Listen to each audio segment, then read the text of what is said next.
Russia will feel the war. Gasoline 95 costs 80 rubles 57 kopecks.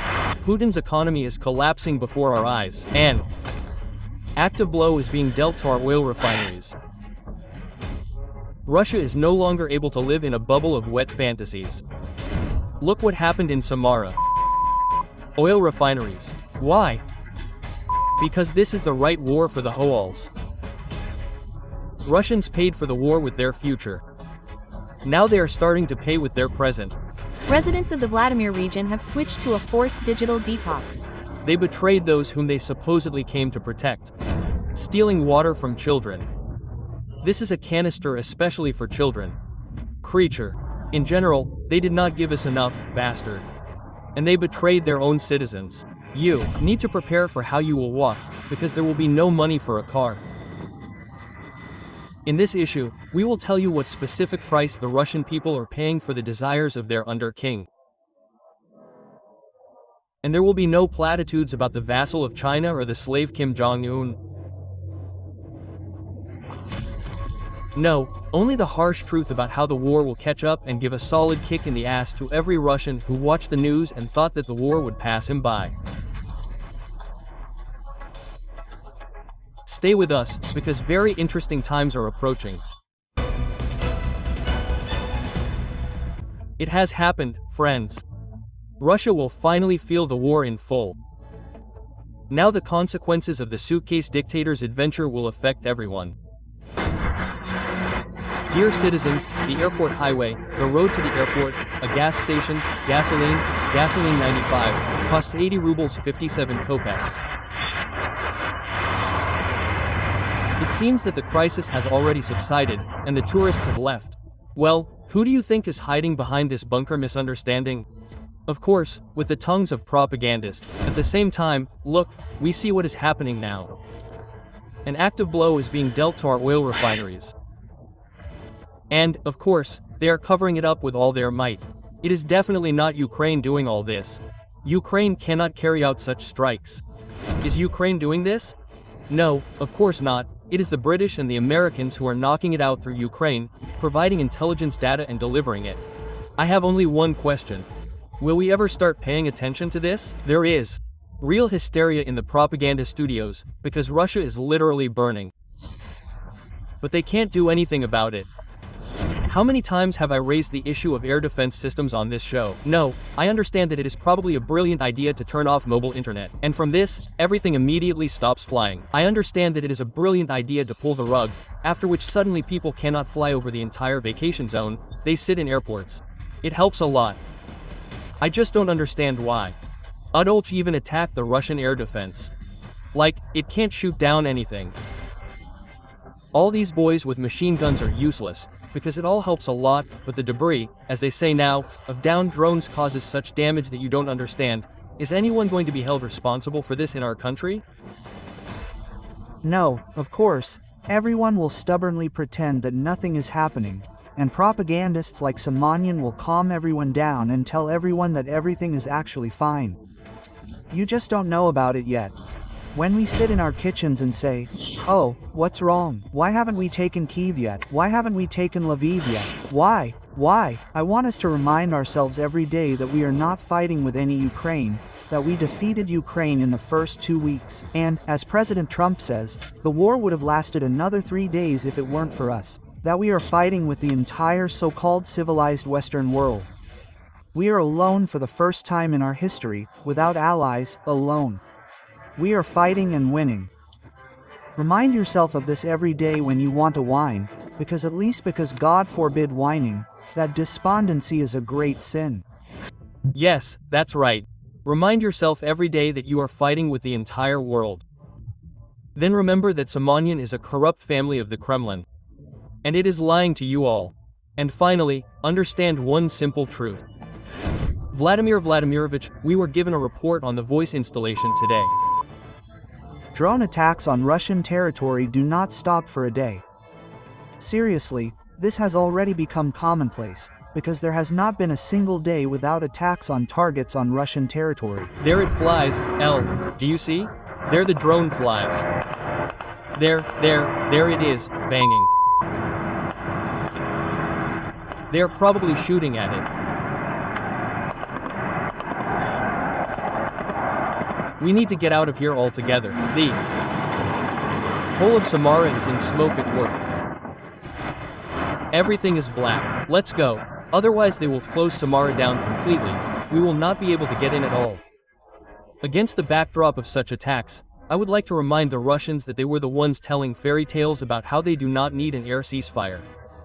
If we sum it up, so to speak, here is, conditionally speaking, the damage that Ukrainian drones are inflicting on us, and here's the damage that Russian aviation plus missiles plus drones are inflicting on Ukraine. Of course, the damage that we are inflicting is significantly greater than that which they are inflicting on us. This is obvious. But now it turns out that Russia really needed it. And it's not even about the oil and gas revenues that will go to finance the war. No, it's about banal gasoline. It's gotten to the point that in Lugansk people are draining each other's gasoline from their tanks. Something in Lugansk in general, I see, with gasoline has become so bad that it's not the first car you see there with an open choke. Looks like someone's gasoline was drained. So it's better to park your cars in the parking lots, otherwise they can drain the gasoline. Although at the same time propagandists can absolutely calmly chatter about victory. There's Semyonansha sharing her fantasies about how she will sail from home to Mariupol on a boat. I know that just a little bit more now they will sort out the bureaucracy there. I will just go from my native Okhtar to Mariupol on a Kotorachka. Good. Well, great, because this is our inland sea. It won't work out for you on your Kotorachka anywhere swim, because there will be nothing to fill the Kotorachek with. And even if you manage to scrape together enough money for fuel and, more importantly, find where to buy it, your Kotorachek will simply be destroyed by the Russian Coast Guard, mistaking it for a surface drone. But these are already dreams, of course. It is clear that Semyon will not swim to Mariupol. There is nowhere to even live there because of the Russians. In place of our houses there are pits of broken promises. Not only did they not give us new housing, they are going to build mortgage housing on the site of our destroyed houses. Yes, there was just a great story there. After all, these traitors thought that Russia would give them what it promised. How naive. DPR Deputy Elena Shishkina at a meeting of residents of our two houses in the Zhovkeva administration directly said that mortgage housing will really be built on the site of our demolished house and up to 10% of the apartments from this house will be given to our city. On the question is, why not give these apartments to the residents, because there are not many of his families left. I didn't like the answer. We quote, "These apartments are not for you. And in general, Ukraine, not Russia, should restore the city and compensate you for your housing." So fantasies about housing in Mariupol will have to be put aside. Moreover, Semyonansha has other exciting entertainments.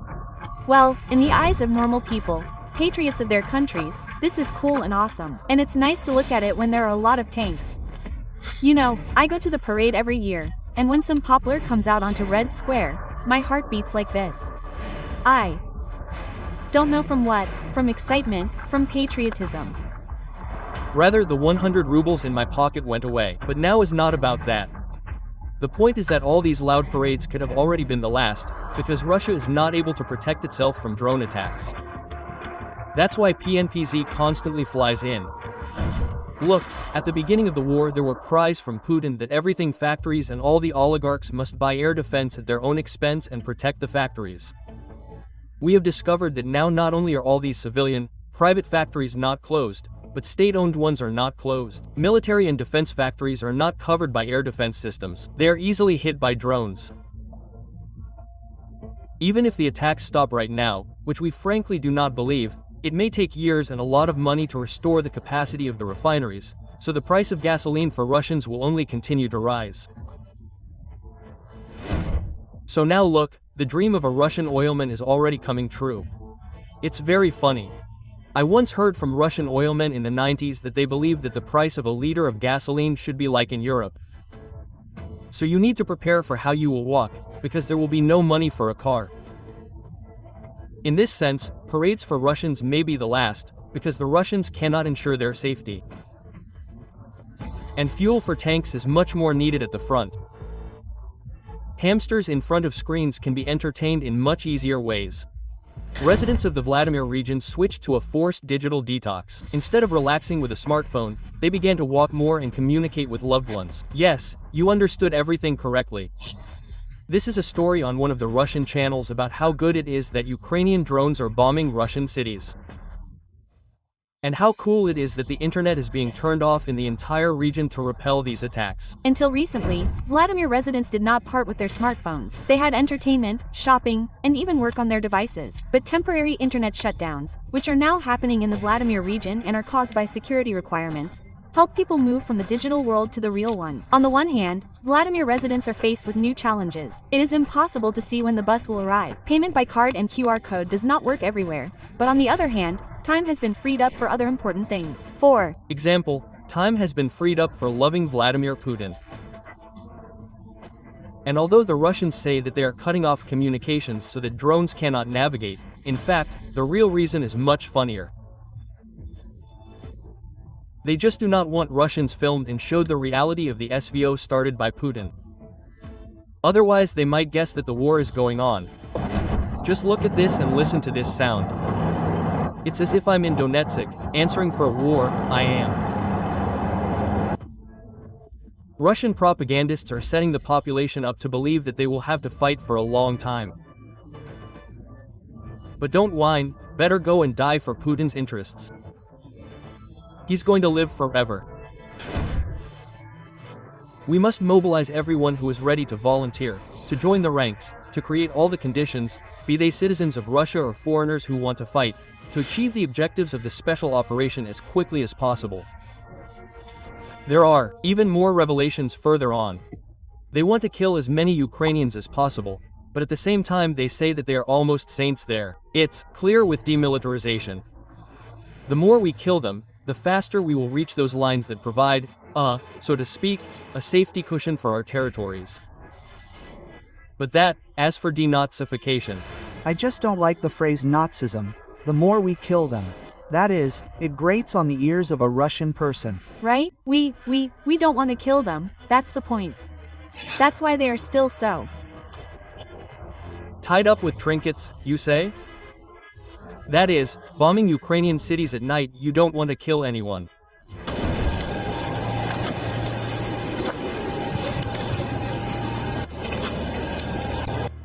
And that's how peace-loving Russians are. But when they start bombing them, they start screaming, raising their hands to the sky and asking, for what? And on top of that, they keep saying that Ukrainians have no choice. Now they are in a situation where they have been offered conditions to everyone, in fact, that we have known about since last year of peaceful settlement. And these are the best conditions that they can, in principle, get. All subsequent conditions will be much worse. That's all. This is what the Ukrainian elite should proceed from. If they want, Ukraine to have a future, then in this case they should just, well, agree to what they are offering for now, because later they will not offer it. how generous they are, tell me. You would do better to keep an eye on how to hold on to the territories that you have captured. Because while they are telling on TV how Russia is saving everyone, in Donetsk, people are fighting for water. And they are stealing water from children. This is a canister especially for children. Shame. Just shame. You, and who are you? Me. Who are you? Why would you drive along calmly? Who? Creature? They didn't give you enough, bastard.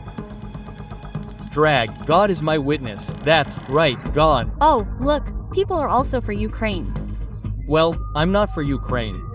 And they didn't throw enough kabas. Do you feel it? The Russian waiters, who were ready to do anything, even to throw stones from the sky, just to have big problems with Russia. Now, for some reason, they don't really like help from the great and immense.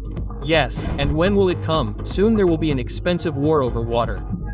Over killing. And you say, well, then you will be the first to kill over water. Russia will not solve the problems of local residents. And not even because it doesn't want to, although that too, yes, but simply because it cannot solve these problems. Although, of course, the Uzbek patriots' butts burn from this. It burns so brightly that you can see even beyond the horizon. Look at what happened in Samara. Oil refineries. Why? Because this is the right war for the Kokals. And we are squeezing tits, pulling rubber bands, blowing bagpipes.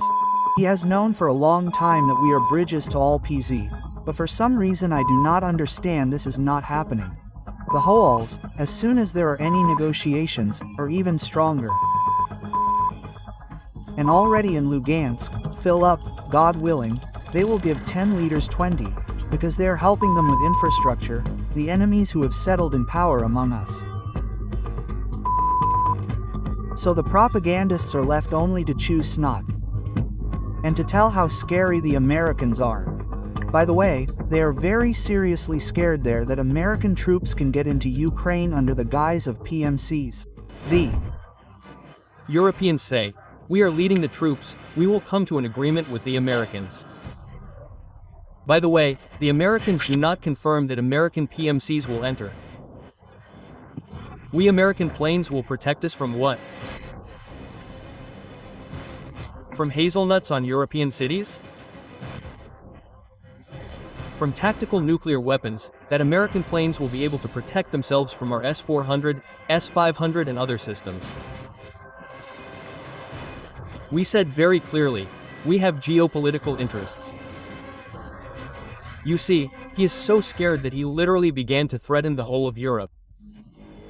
But, friends, he is not the only one scared.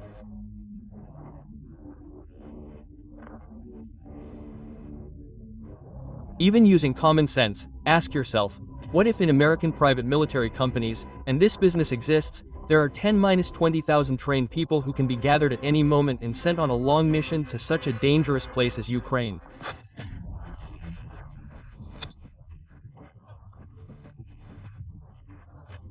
And Russia will not even be able to say anything, because this is the only way they have been able to carry out this war for so long. The idea has, as I said, the right to exist, especially if it is to protect some American assets in this territory or British ones, because the PMC is, as it were, partially outside the legal field, that is, in the gray zone. And that is how it turns out. Russia is mobilizing to survive the horror that will come next. We have been warning for 4 long years that the boomerang of hatred they launched will one day reach the Russians, because it always has the property of returning straight to the one who launched it. Now Russians will see their prices for goods skyrocket due to the jump in fuel prices. The sanctions will become even tougher, and those who help the Russians bypass them will turn their backs on them. And every single, dare we say it, every single Russian will feel all the despair that Putin's war brings, and then missiles will fly to bomb their military facilities. And then every single Russian will finally think, was it all necessary at all?